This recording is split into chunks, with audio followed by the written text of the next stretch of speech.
Assalamualaikum warahmatullahi wabarakatuh. Kita masuk ke materi sekarang agar tidak ketinggalan juga. Langsung saja ya, saya jelasin. Modul kali ini pertemuan kali ini kita akan membahas ruang lingkup budaya dalam pendidikan.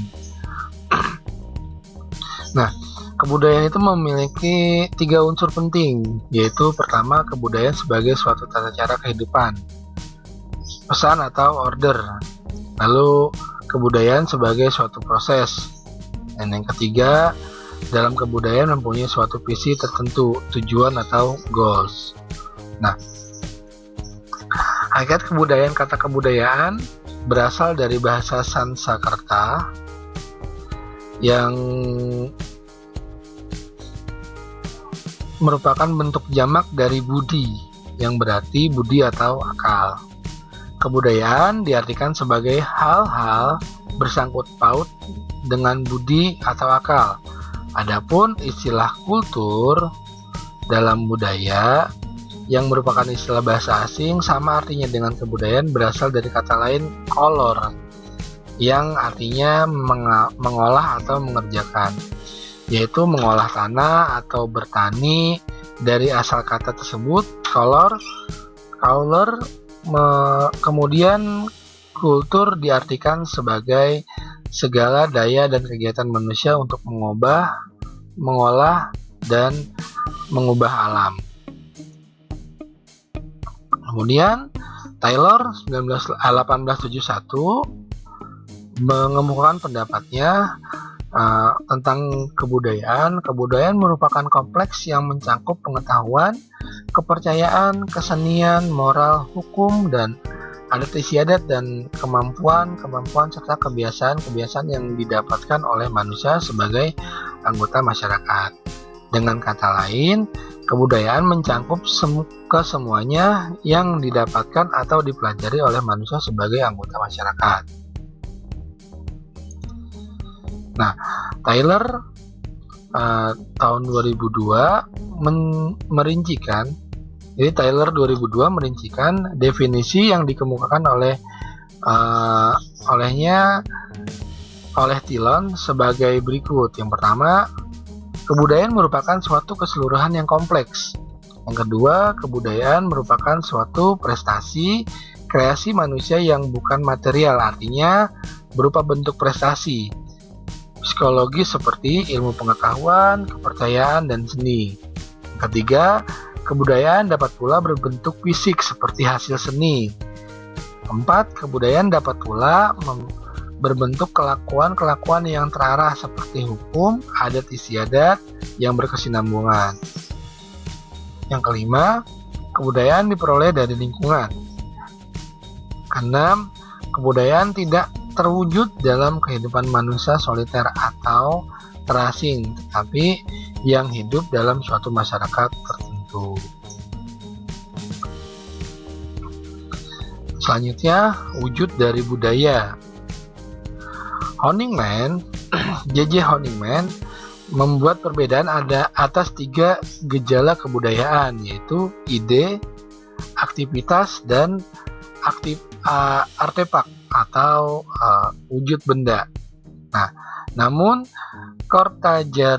Kortajaraningrat tahun 1996 menyarankan agar kebudayaan dibedakan sesuai 4 wujud yang terdiri dari artefak, sistem tingkah laku dan tindak yang berpola, sistem gagasan, dan sistem ideologi. Sistem nilai budaya seringkali merupakan suatu pandangan hidup. Pandangan hidup biasanya mengandung sebagai dari nilai-nilai yang dianut oleh suatu masyarakat dan yang telah dipilih secara selektif oleh individu dan golongan-golongan dalam masyarakat. Jadi, pandangan hidup tidak berlaku bagi seluruh masyarakat karena hanya dianut oleh golongan-golongan atau bahkan individu tertentu dalam masyarakat. Konsep ideologi juga merupakan suatu sistem pedoman hidup yang ini dicapai oleh para warga suatu masyarakat, namun yang bersifat lebih khusus dari sistem nilai budaya. Ideologi dapat menyangkut seluruh masyarakat maupun golongan tertentu, tetapi tidak digunakan dalam hubungan dengan individu, sehingga yang ada hanya ideologi negara, ideologi golongan, dan lain-lain. Kemudian adat istiadat, norma, dan hukum. Norma merupakan aturan bertindak yang sifatnya khusus, dan perumusannya pada umumnya sangat rinci atau ruang lingkupnya tidak terlalu luas, dan perumusannya tidak terlalu kabur. Norma yang khusus dapat digolongkan menurut peranata di masyarakat, yang di dalamnya terdiri dari sejumlah peranata, misalkan peranata pendidikan, peradilan, ekonomi, kesenian, keagamaan, perkawinan, dan sebagainya. Norma-norma yang ada dalam suatu peranata harus saling berkaitan sehingga merupakan suatu sistem yang integral. Lalu ada mores atau adat istiadat, merupakan norma yang sanksinya berakibat panjang apabila dilanggar, sehingga pelanggaran bisa dituntut atau diadili dan dihukum. Nah, mores ini atau adat istiadat ini biasanya menggunakan, kalau diadili itu menggunakan hukum adat. Aturannya pun ada aturan-aturan adat.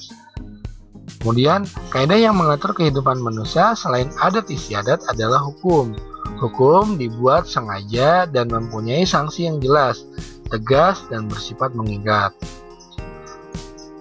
Tujuan untuk mengatur kehidupan masyarakat agar terjadi keserasian antar warga dan sistem sosial yang dibangun oleh suatu masyarakat. Pada masyarakat modern, hukum dibuat oleh lembaga-lembaga yang diberikan wewenang oleh rakyat. Kemudian unsur-unsur pokok kebudayaan. Menurut Mervli, tahun 90 ada 4 unsur pokok kebudayaan, yaitu alat teknologi, sistem ekonomi, keluarga, dan kekuasaan politik.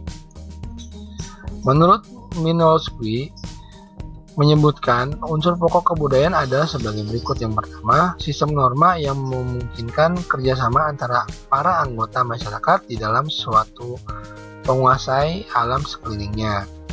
Yang kedua, organisasi ekonomi. Yang ketiga, alat-alat dan lembaga atau petugas pendidikan. Yang keempat, organisasi kekuatan. Nah, pendapat lain dikemukakan oleh Cycloholt 1953 menyebutkan unsur-unsur pada kebudayaan yang ada di dunia ini secara universal terdiri atas satu, peralatan dan perlengkapan hidup manusia. Yang kedua, mata pencaharian hidup dan sistem ekonomi. Yang ketiga, sistem kemasyarakatan. Yang keempat, bahasa. Yang kelima, kesenian.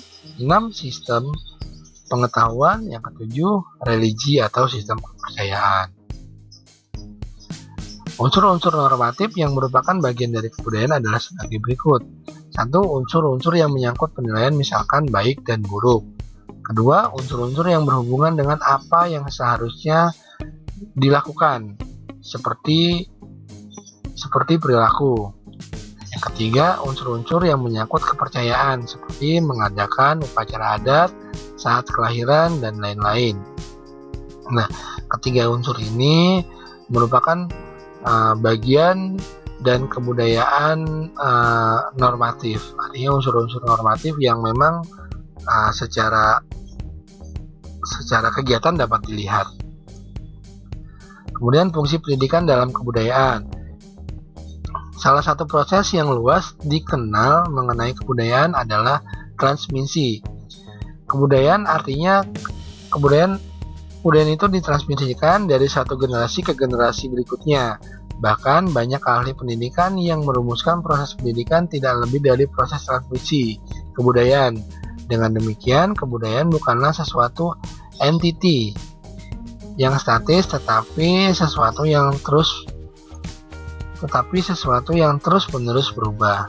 Di dalam transmisi kebudayaan terdapat 3 unsur utama, yaitu unsur yang ditransmisikan, proses transmisi, dan cara transmisi. Nah, ada Berikutnya, transformasi kebudayaan. Kebudayaan dalam arti luas adalah hasil cipta, rasa, karsa, dan karya manusia. Pada perkembangannya, kebudayaan adalah suatu yang diwariskan dari satu generasi ke generasi berikutnya. Proses pewarisan atau transformasi sesungguhnya merupakan suatu proses pembelajaran, di mana yang menjadi bahan belajar adalah kebudayaan dan cara pewarisan kebudayaan itu sendiri. Kebudayaan tidak saja memberikan pemahaman terhadap seseorang tentang keadaan sekelilingnya, tetapi juga mencakup apa yang dipersepsikan oleh individu tersebut tentang kehidupan yang ada di sekelilingnya. Pada masyarakat modern, sekolah merupakan salah satu lembaga utama yang dipergunakan oleh orang dewasa dalam mewariskan kebudayaan kepada anak-anaknya. Oleh karena itu, guru atau tenaga pendidik harus memiliki pemahaman yang jelas tentang kebudayaan yang berkembang di masyarakat, baik secara makro maupun secara mikro, yang meliputi nilai, kebudayaan, kepercayaan, dan norma. Peran lembaga yang berfungsi sebagai lembaga pewaris kebudayaan. D'Antonio tahun 1983 mendefinisikan keluarga sebagai suatu unit yang terdiri dua orang atau lebih yang hidup bersama untuk satu periode waktu dan di antara mereka saling berbagi dalam satu hal atau lebih yang berkaitan dengan pekerjaan, seks, kesejahteraan, dan makanan, anak-anak, kegiatan intelektual, spiritual, dan rekreasi. Nah, kemudian Rowling dan Galbraith tahun 1978 mendefinisikan keluarga sebagai suatu sistem interaksi semi tertutup di antara orang-orang yang bervariasi umur dari jenis kelamin, di mana interaksi tersebut terorganisasi dalam arti hubungan proses sosial dengan norma dan peran yang ditentukan, baik oleh individu yang berinteraksi maupun oleh masyarakat sebagai suatu ciri dari sistem tersebut. Newberman 1983 mengemukakan fungsi utama keluarga adalah sebagai berikut. Yang pertama, pemeliharaan fisik dan kesejahteraan anggota keluarga. Menambah anggota keluarga baru baik melalui melahirkan maupun adopsi. Fungsi yang ketiga, sosialisasi anak-anak terhadap orang dewasa seperti orang dewasa, pekerjaan, anggota masyarakat, dan lain-lain. Yang keempat, pengendalian sosial anggota keluarga. Yang kelima, pemeliharaan moral keluarga dan motivasi untuk memastikan kinerja tugas baik di dalam keluarga maupun dalam kelompok sosial lainnya. Yang keenam, produksi dan konsumsi peralatan dan pelayanan yang diperlukan untuk mendorong pemeliharaan inti keluarga. Peran kebudayaan dalam pendidikan. Peran pendidikan dalam kebudayaan. Dalam proses pembudayaan terdapat pengertian-pengertian seperti invensi dan penemuan, diskusi kebudayaan, akulturasi, asimilasi, inovasi, fokus krisis, dan prediksi masa depan. Menurut kajian Belmer dalam buku Tiller tahun 2000, proses kebudayaan mempunyai 3 aspek yang saling terkait satu dengan yang lainnya. Yang pertama, kebudayaan mempunyai tata susun atau order yang kompleks namun merupakan satu anyaman yang berpola. Yang kedua, nilai kebudayaan ditransmisi dengan proses-proses acquiring. Dan yang ketiga, proses pembudayaan mempunyai tujuan.